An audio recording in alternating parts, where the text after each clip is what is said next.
Hello, and welcome back to another video. Today we are going to be answering the question, how would I judge Canada's Drag Race Canada versus the World Season 1? If you enjoy watching my videos, and if you want to stay with me longer, please consider subscribing and leave a like.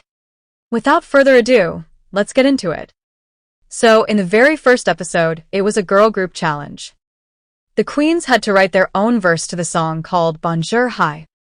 Vanity Milan was a huge standout this episode, so her being in the top 2 makes total sense. However, the other top 2 spot went to Rita Baga, which was definitely a choice. I know many fans wanted Icesis Couture to be in the top 2, and she did do an amazing job. I'm not trying to deny that. However, the group of Vanity, Raja, and Silky really stole the show. That's why I decided to put them all in the top, and between Silky and Raja, I chose Silky to be in the top 2 with Vanity. I think her verse was slightly stronger than Raja's, and her runway look was sickening as well. Anita was originally low, which I do agree with. She did okay. Her verse was cute, but not as good as Icesis, Rita's, or Victoria's. Stephanie and Kendall were the clear bottom 2, since they both just struggled the most. Honestly, I think Stephanie's verse is bad, but kinda iconic. Okay, so Vanity Milan and Silky Nutmeg Ganache are gonna lip-sync to the song Brand New Bitch. I'm sure both of them would do a good job, however Vanity would probably still take the win and send Kendall Jenner home. I'm not sure who Silky would choose to go home, but I think she would go with Kendall too, because Stephanie was an early out on her original season. So, I'm assuming Silky would want to give her the opportunity to prove herself. At the end of the day, it doesn't really matter, since Vanity is the winner, as she was originally, so we know that she is choosing Kendall's lipstick. That means we have to say goodbye to Kendall Jenner, and we'll be moving on to episode 2, which was the Snatch Game. So, the top 2 queens that week were Raja and Icesis, which I absolutely agree with. Both of them were absolutely the biggest standouts. Literally no one was high, but instead 2 queens ended up being low. It totally wasn't one of the best Snatch Games we've seen, however I don't agree with nobody placing high.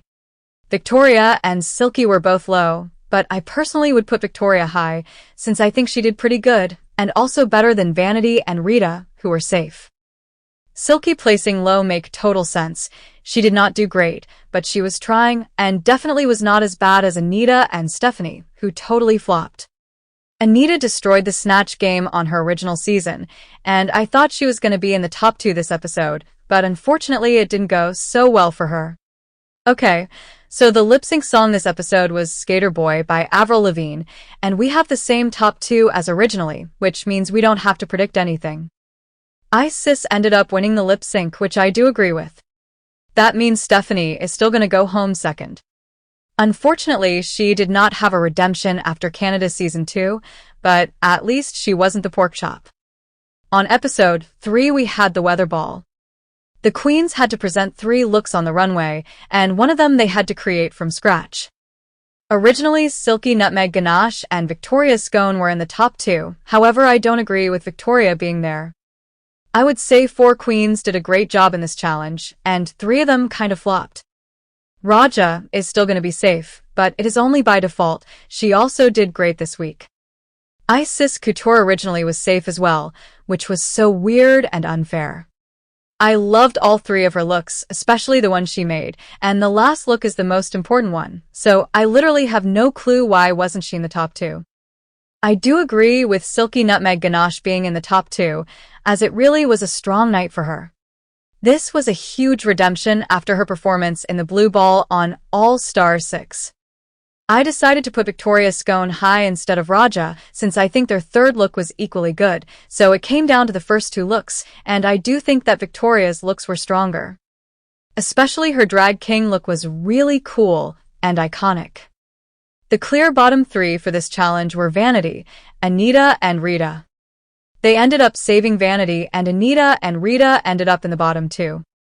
I did not change that, however I was so close to put Anita low.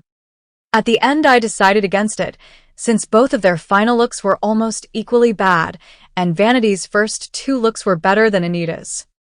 It's basically the same case scenario as it was between Victoria Scone and Raja O'Hara. So Isis Couture and Silky Nutmeg Ganache are going to be lip-syncing to the song Nobody's Supposed to Be Here by Deborah Cox.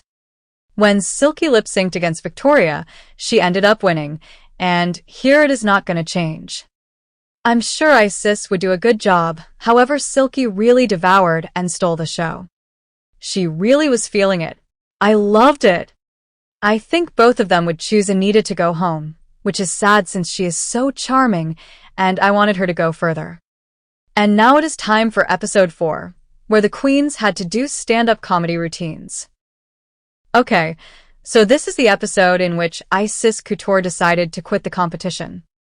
I remember I was shocked when it happened, however I totally support her decision because your mental health is just the most important.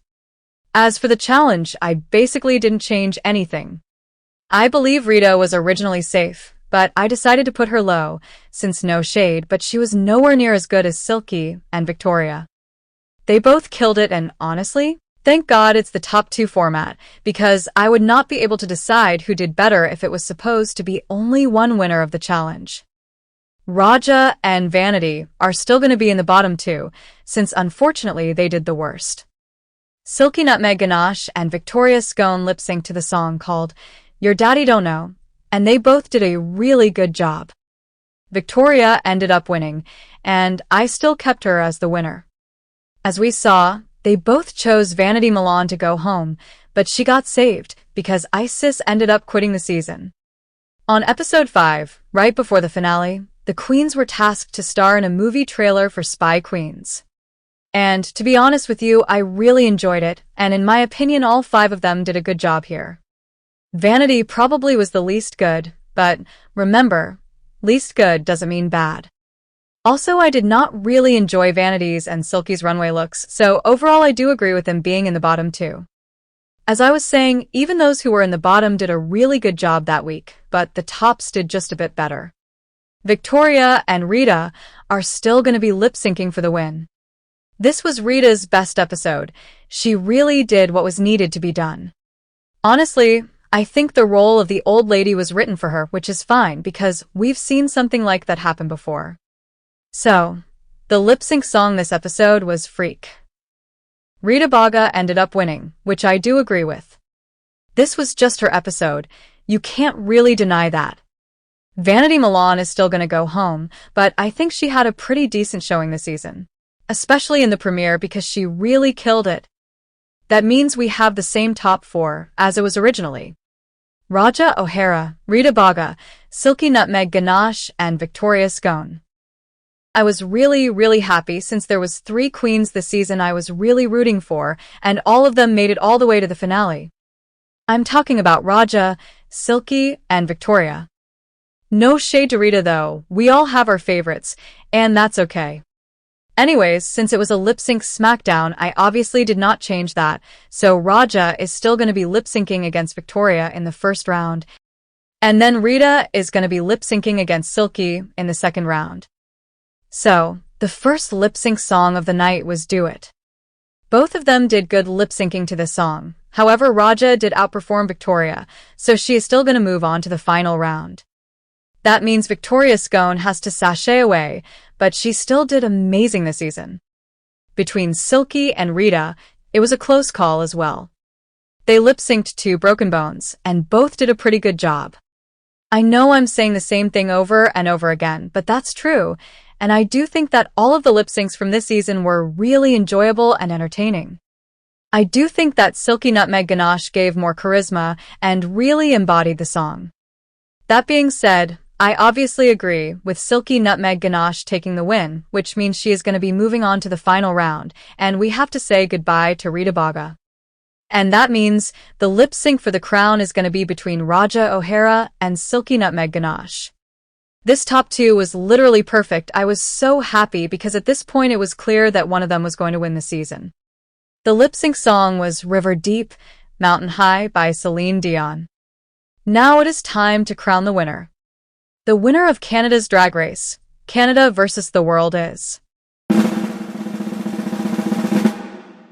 We have a tie. Raja O'Hara and Silky Nutmeg Ganache, you are both winners, baby. I really think that both of them did such a good job in the final lip sync and throughout the season. Their charisma, uniqueness, nerve, and talent really shows, and it would perfectly end their journey together. Raja and Silky were competing together every single time. First on Season 11, then on All Stars 6, and then on Canada versus the World. Their friendship is so endearing, and they both really proved that they absolutely deserve to win. Raja winning on her own was also a good ending, but I would love both of them to be crowned. Congratulations to Raja O'Hara and Silky Nutmeg Ganache. That's it. Did you enjoy watching Canada versus the World Season 1? And who are you rooting for? Let me know in the comments, and I'll see you in the next video.